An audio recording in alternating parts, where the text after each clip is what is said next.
Start again, eh? How do you sum up what you got from your players tonight, especially given the circumstances surrounding the game? All I could ask for, I think. The fourth game in 10 days.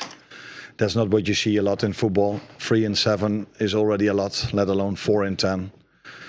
With only 13 outfield players available with Premier League or Champions League experience. After the blow we had, conceding the 3-3 in extra time against Leeds, where we deserved so much more than to go into this stadium against such a strong Inter Milan team. You couldn't have asked for more if you look at our performance. Again, we hardly gave away a chance. The biggest one they had was, I think, just before half-time, after we had to, again, the players, and me included, and our fans, had to accept a referee decision that could have gone another way as well.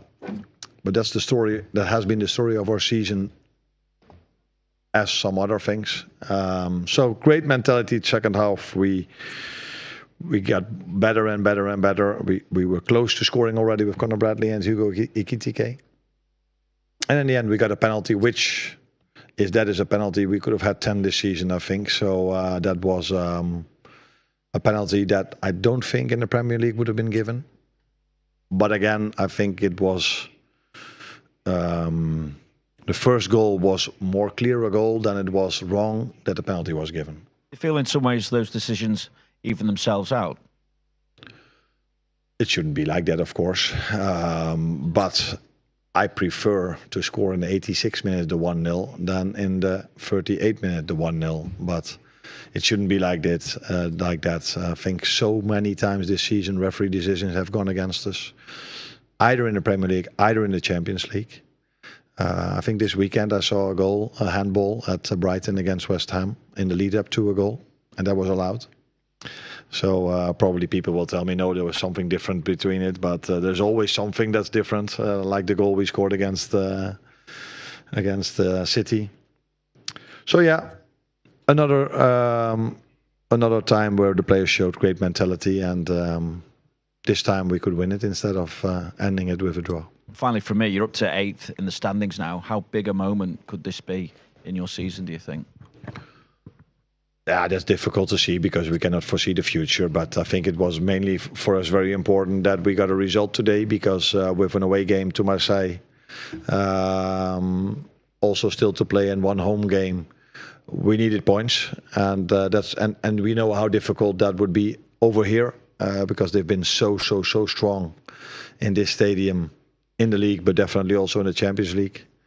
So it's a great result, like it was against Real Madrid. I think it's not funny, but it's the weird thing that we've had a few special results this season. So beating Arsenal, beating Real Madrid, beating Newcastle away, beating Aston Villa, where they won 10 in a row and only lost against us.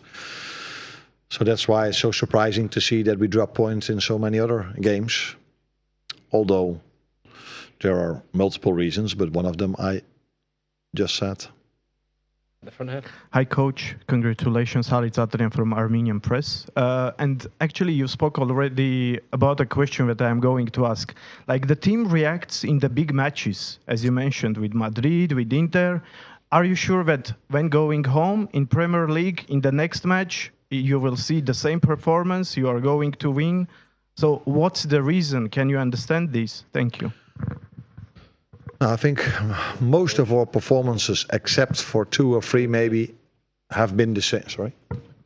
Have been the same, but not always. We got what we deserved. So against Leeds, we conceded 1 chance, like we did today.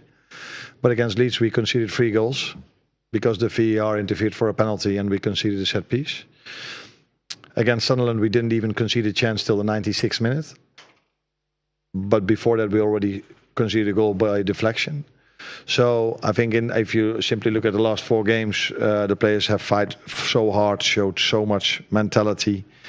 And I don't think we every time have gotten what we deserved lately. But tonight, at last, we did, in, again, difficult circumstances. Arne, hello. Can you just talk to us about the work rate of your midfield and how impressed you were by that midfield you put out tonight? And also, what does it mean to you after such a testing week to hear the fans sing your name at the full-time whistle?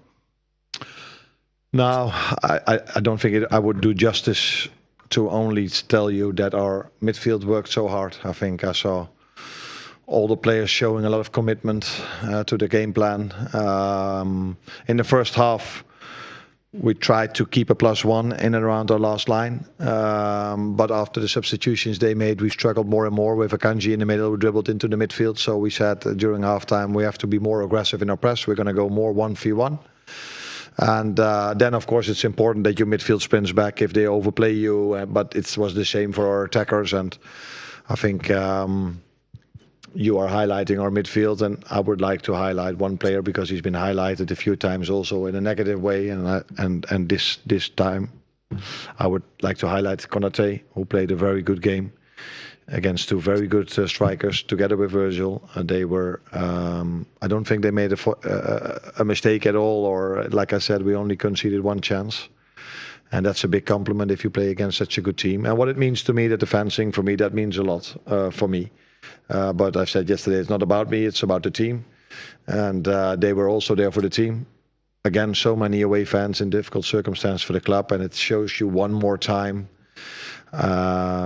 if things go against us, or if there's a hard time, we're all there for each other and we fight together. And that's what the fans and the players showed today.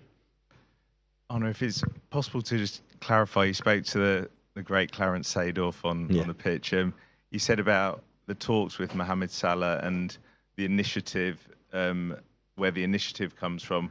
Were you saying that he has to make the first move to get back into this? No. I'm happy that you asked that question, because Clarence said that in his opinion, I said, yeah, that's your opinion. So I didn't say anything about that, who should make the first step or whatever. It was his opinion. So I'm happy that I can clarify that the headlines tomorrow are not what I've said. It was his opinion. But and where do you stand on that between now? Where I stand is that tonight it should be all about the players that are here. In the rich history Liverpool has, they've had many of these evenings, but after in the season we are in, I think if you have an away win in this stadium against such a strong team, then it should be about the midfield or about Ibu or about the ones that are here. They deserve all the credits. And I can fully understand on Friday that I get a lot of questions from Vinny again about other things. But tonight it should be about the ones that are here. Just going back to Ibu, obviously he was great tonight, and he's had a tough season, a lot of criticism externally. Have you had to sort of put your arm around him at times or have a word with him? Has he sort of been okay with all of that going on outside? How has he dealt with all of that? I think the hardest thing for him, but also for me, is to see that during large parts of the game he's played very well.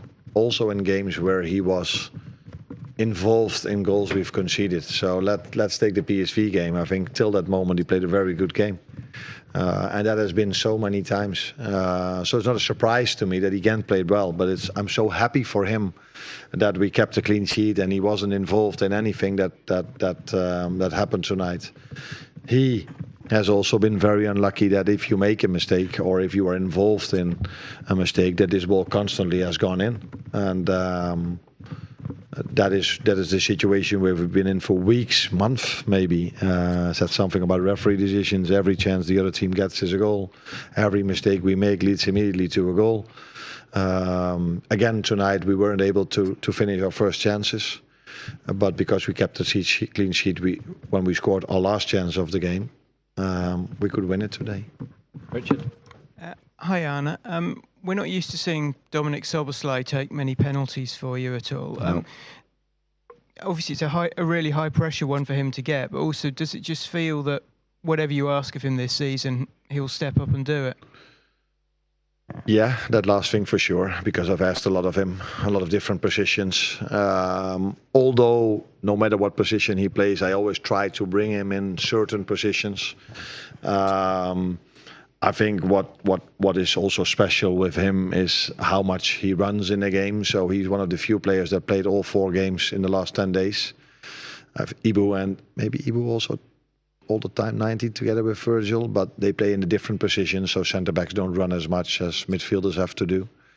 So it's special what he's doing physically, but also football-wise, because again he played a good game and he stood up in a difficult moment, because it's not easy. It's 86 minutes. Your first penalty for Liverpool, I think. Yeah, maybe in Charity Shields or in other moments, but in during a game on 0-0. So that's a special moment. But he has a great shot, and he delivered because he takes a lot of penalties for his national team and for his former clubs as well.